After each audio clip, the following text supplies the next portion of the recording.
Elle n'aurait jamais cru pouvoir franchir la passerelle d'un tel navire, le Thalassa, fleuron de la recherche océanographique française. De l'Atlantique à la mer du Nord, ce laboratoire sur l'eau permet d'étudier l'état de santé des poissons. Et du coup, vos données, vous les donnez à un laboratoire en particulier? C'est que pour vous? Comment ça va? Non, c'est partagé. Ouais, c'est des données qui sont partagées, transmises à l'ensemble de la communauté scientifique et même elles sont publiques. Perrine est diplômée en biologie évolutive. Elle s'est intéressée aux aires marines protégées.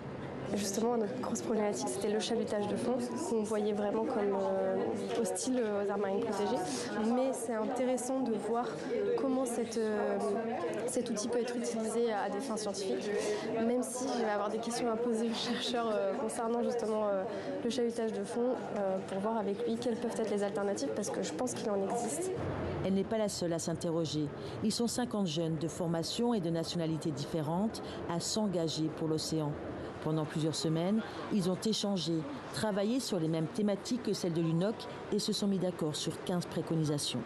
Au final, on est là, on a des choses à dire, on a des revendications et je ne sais pas à quel point on va être vraiment écouté. Voir des politiques, malheureusement, qui sont tout fiers d'eux, alors que nous, on sait qu'il y a plein d'autres choses à faire et qu'il y a plein d'autres solutions, c'est un peu triste.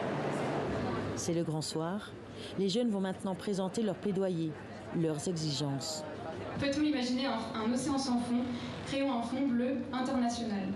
Sheima est marocaine, doctorante en chimie, spécialisée dans l'élimination des colorants organiques textiles.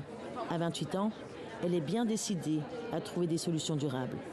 Je trouve que notre voix, elle est partiellement audible, mais il faut nous intégrer dès la phase de décision et non pas dès la phase de la communication, et que ça ne reste pas juste symbolique.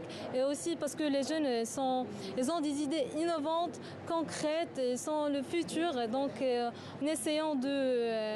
faut nous essayer de nous impliquer en fait. Des voix vives que tous ces jeunes espèrent ne pas voir tomber une fois encore dans les profondeurs politiques.